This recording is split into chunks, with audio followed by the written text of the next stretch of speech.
The Trump-James Comey dinner was on January 23rd, 2017.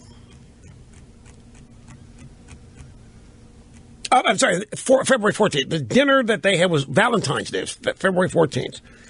Trump's now historic dinner with Comey was on the evening of February 14th, Valentine's Day. Where were both men's wives? And for crying out loud, it's Valentine's Day. Why didn't Comey say, sorry, man, it's Valentine's Day, I got to go home and be with my wife? By the way, who requested this dinner? Do you know? Well, it depends on who you listen to. Some people say Comey asked for the dinner. Other people say that Trump did. Do we know definitively who asked for the dinner? The dinner's on Valentine's Day, February 14th. I want to go back to the archives of the Washington Post, the wild guess Washington Post, the lying and failing Washington Post, which has run with two blatant lies in the past 7 days. A, that Comey had requested more money to investigate Trump. That wasn't true. And that the number two in the Department of Justice had threatened to quit over the Comey firing. That wasn't true. But the Washington Post ran both stories and has yet to retract them. January 23rd, 2017, the FBI in late December reviewed intercepts of communications between the Russian ambassador to the United States and Michael Flynn, but has not found any evidence of wrongdoing or illicit ties to the Russian government, U.S. officials said. Stay with me on this. This is January 23rd. This is about 3 weeks before Trump has dinner with Comey. Again, the Washington Post reports 3 weeks before dinner between Trump and Comey, FBI, late December, reviewed the intercepts of the surveilled Russian ambassador's phone calls, which how they caught Flynn, and found no evidence of wrongdoing or illicit ties to the Russian government. Note the date. This was published on January 23rd, 3 weeks before the Trump-Comey dinner. Why would Trump be requesting Comey drop the Flynn investigation, as the New York Times puts it? The FBI had stated in late December they had found nothing there in the phone call with Flynn and the Soviet ambassador. Why isn't it likely that Trump was saying let it go in the sense of finish it? Let it go. As I say, psychiatrists use that phrase to people, patients who are obsessively compulsive. You gotta let it go, man. You gotta let it go. It's not a command. It's not an order to let it go. The calls that monitored Flynn and the Russian ambassador were picked up as part of routine surveillance of Russian officials, which is one of the FBI's responsibilities. Nonetheless, the fact that communications by a senior member of Trump's national security team have been under scrutiny points to the challenge facing the intelligence community as it continues its wide-ranging probe of Russian government influence in the U.S. election and whether there was any improper back-channel contacts between Moscow and Trump associates.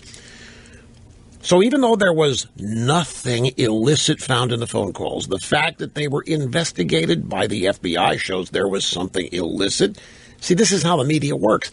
They found nothing, but they then continued. The investigation is ongoing, looking for illicit back-channel contacts. Then they write, although Flynn's contacts with the Russian ambassador were listened to, Flynn himself is not the active target of an investigation. If Flynn's not the target, what the hell is Trump doing 3 weeks later asking for the investigation to be shut down? Nobody has seen the Comey memo. Why didn't Comey resign when Trump tried to interfere? Why did the Andrew McCabe, a number 2 FBI guy, say this past week that there has been no interference in the investigation when he was asked? Did Comey not tell anybody else in the FBI that Trump tried to screw the investigation? Did Comey not tell anybody in the memo of the dinner? Why didn't Comey resign? Why didn't Comey go public then? This is back in February. Why didn't Comey express outrage? What's Comey been doing collecting evidence like this? Why haven't we seen the memo? Where is the memo? What's the context of the memo? Where are Comey's memos of his dinners and meetings with Obama? If Comey memorializes all of these meetings to establish a paper trail, to preserve the historical record, or whatever else, then I assume he has written similar memos about his meetings with Barack Hussein. Oh! Where are the memos of the discussions and the meetings between Obama and Comey in early 2016 about the Clinton investigation? No interest expressed by the drive-bys to see those memos whatsoever. Can you name, ladies and gentlemen, just a little test here. Can you name a single crime that Trump has committed in the last 10 days? Can you name a single error? Now, you might want to say the timing of Comey's firing is an error, you might want to say. But I'm talking about, they're whispering, starting to shout impeachment. Can anybody name for me anything approaching an impeachable offense in the last 10 days? Can anybody tell me of anything that has been established as rock solid with evidence in the drive-by media of any impeachable act by Donald Trump? Ever? Well, you can't? Well, it obviously has to exist, right? Or they wouldn't be talking about impeachment, right? I mean, there's got to be some crime. They're talking about a special counsel, independent prosecutor. Has to be a crime for that. What's the crime? Firing Comey's not a crime. By the way, ladies and gentlemen, are you aware, you may not be, are you aware that the Constitution of the United States does not even discuss the FBI director? Are you aware that the Constitution of the United States doesn't talk about the FBI director? There's no such thing as the FBI director in the Constitution of the United States. What do you mean, what do I mean? What I mean is, then why is the FBI director being put on a higher power pedestal than the President of the United States? There's nothing in the Constitution that says that the President can't fire the FBI director, because there's nothing in the Constitution about the FBI director. Here's a little message or quote here from somebody named David McIntosh. He's a co-founder of the Federalist Society. He's a former congressman from Indiana, and he issued a brief little statement here on the James Comey memo. Quote, President Trump acted appropriately if he gave guidance to Director Comey on an investigation. It is important for us to step back and remember that under the Constitution, the president has the authority and the power to enforce the laws. There's nothing in the Constitution about an FBI director.